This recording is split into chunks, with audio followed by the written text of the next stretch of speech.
तुलसी माला की महिमा। आपने बहुत लोगों को देखा होगा गले में कंठी धारण किए हुए। तो तुलसी माला की इतनी महिमा क्यों है, आइए जानते हैं एक प्रसंग के माध्यम से।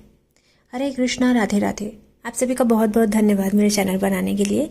आज की वीडियो का विषय है तुलसी माला की महिमा। अगर आप मेरे चैनल पर नए हैं तो मेरे चैनल को सब्सक्राइब कर लीजिए और साथ ही बेल आइकन को भी प्रेस कर दीजिए ताकि हर वीडियो की नोटिफिकेशन आपको मिलती रहे। और अगर वीडियो अच्छी लगे तो कृपया वीडियो को लाइक कीजिएगा, शेयर कीजिएगा, कमेंट करके ज़रूर बताइएगा और प्रसंग पूरा सुनिएगा तो आपको अच्छा लगेगा बहुत। राजस्थान में जयपुर के पास एक इलाका है लदाना। पहले वह एक छोटी सी रियासत थी। उसका राजा एक बार शाम के समय बैठा हुआ था। उसका एक अन्य धर्म का नौकर किसी काम से वहां आया। राजा की दृष्टि अचानक उसके गले में पड़ी तुलसी की माला पर गई। राजा ने चकित होकर पूछा, क्या बात है, क्या तू हिंदू बन गया है? नहीं, हिंदू नहीं बना हूँ। तो फिर तुलसी की माला क्यों डाल रखी है? राजा साहब, तुलसी की माला की बड़ी महिमा है। क्या महिमा है? राजा साहब, मैं आपको एक सत्य घटना सुनाता हूँ। एक बार मैं अपने ननिहाल जा रहा था। सूरज ढलने को था। इतने में मुझे दो छाया पुरुष दिखाई दिए जिनको हिंदू लोग यमदूत बोलते हैं। उनकी डरावनी आकृति देखकर मैं घबरा गया। तब उन्होंने कहा, तेरी मौत नहीं है। अभी एक युवक किसान बैलगाड़ी भगाता भगाता आएगा। यह जो गड्ढा है उसमें उसकी बैलगाड़ी का पहिया फंसेगा और बैलों के कंधे पर रखा हुआ जुआ टूट जाएगा। बैलों को प्रेरित करके हम उदंड बनाएंगे। तब उनमें से जो दाईं ओर का बैल होगा वह विशेष उदंड होकर युवक किसान के पेट में अपना सींग घुसा देगा और इसी निमित्त से उसकी मृत्यु हो जाएगी। हम उसी की जीवात्मा को लेने आए हैं।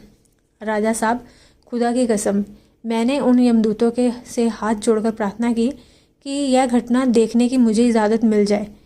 उन्होंने इजाज़त दे दी और मैं दूर एक पेड़ के पीछे खड़ा हो गया। थोड़ी ही देर में उस कच्चे रास्ते से बैलगाड़ी दौड़ती हुई आई और जैसा उन्होंने कहा था ठीक वैसे ही बैलगाड़ी को झटका लगा। बैल उत्तेजित हुए। युवक किसान उन पर नियंत्रण पाने में असफल रहा। बैल धक्का मारते मारते उसे दूर ले गए और बुरी तरह से उसके पेट में सींग मार दिया और वह मर गया। राजा, फिर क्या हुआ? नौकर कहने लगा, हुजूर, लड़के की मौत के बाद मैं पेड़ की ओट से बाहर आया और दूतों से पूछा, इसकी रूह जीवात्मा कहाँ है, कैसी है? वह बोले, वह जीव हमारे हाथ नहीं आया।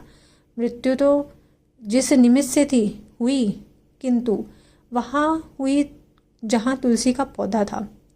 जहाँ तुलसी होती है वहाँ मृत्यु होने पर जीव भगवान श्री हरि के धाम में जाता है। पार्षद आकर उसे ले जाते हैं। हुजूर, तब से मुझे ऐसा हुआ कि मरने के बाद मैं बहशत में जाऊँगा कि दोजख में, मुझे यह पता नहीं। इससे तुलसी की माला तो पहन लूँ ताकि कम से कम आपके भगवान नारायण के धाम में जाने का तो मौका मिल ही जाएगा। और तभी से मैं तुलसी की माला पहनने लगा। कैसी दिव्य महिमा है तुलसी माला धारण करने की। इसलिए हिंदुओं में किसी का अंत समय उपस्थित होने पर उसके मुख में तुलसी का पत्ता और गंगा जल डाल दिया जाता है ताकि जीव की सद्गति हो जाए। कहते हैं कि इस कहानी से कुछ बातें भी हैं जो हमें सीखने को मिलती हैं। उनमें से पहला है तुलसी की महिमा। तुलसी केवल एक पौधा नहीं बल्कि आध्यात्मिक शक्ति और सकारात्मक ऊर्जा का स्रोत है। इसके धारण करने से जीवन और मृत्यु दोनों में कल्याण होता है। दूसरा, सत्कर्मों का प्रभाव। मृत्यु के समय व्यक्ति के कर्मों का फल उसे प्राप्त होता है, लेकिन पवित्र वस्तुएं जैसे तुलसी और गंगा जल के प्रभाव से आत्मा को मोक्ष प्राप्ति का मार्ग मिल जाता है। तीसरा, ईश्वर पर विश्वास। जो भी सच्चे हृदय में ईश्वर की शरण में जाता है उसे अंततः उसका आशीर्वाद प्राप्त होता है, चाहे वह किसी भी पंथ या संस्कृति का क्यों ना हो। चौथा, मृत्यु का सत्य। जीवन क्षण भंगुर है और मृत्यु अटल सत्य, लेकिन सही मार्गदर्शन और सत्कर्मों से मृत्यु भी मोक्ष का द्वार बन सकती है। पांचवा, भगवान नाम और भक्ति की शक्ति। भगवान का स्मरण और उनके चरणों में विश्वास रखने से व्यक्ति के जीवन और परलोक दोनों ही सुधर जाते हैं। पर तुलसी माला को धारण करने के कुछ नियम भी होते हैं। वो नियम जरूर आप फॉलो कीजिए, फिर आप तुलसी माला को धारण कर सकते हैं। उसकी भी वीडियो मेरे चैनल पर आपको मिल जाएगी।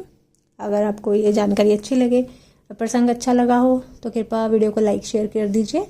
मिलती हूँ अपनी अगली वीडियो के साथ। तब तक के लिए सभी को हरे कृष्णा, राधे राधे।